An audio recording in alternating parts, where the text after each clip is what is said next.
Here we're going to set up a touch schedule in order for touch sensing to work on the robot. To get to your touch schedule, press your data key, F1 type, and go to touch schedule. Here is your touch schedule screen. I am going to set up touch schedule number 3. So I would come down to line 3 and I would hit my F2 detail key. Here is my touch schedule. In this example, I'm going to set up for a 1D touch. I'm going to come down to my master flag. I'm going to turn the master flag on. I'm going to change my speed for my search. I'm going to select my frame number that I set up on the previous screen. I set up frame number 3.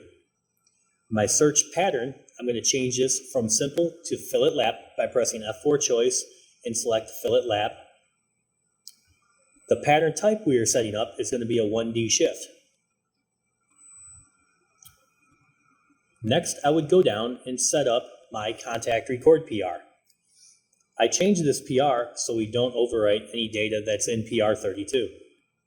This is known as your touch buffer. I would label PR50 for my touch buffer. I would double check to make sure that my touch sensing type is set up to wire touch. I can choose between wire or laser here. Touch schedule 3 is all set up, ready to go.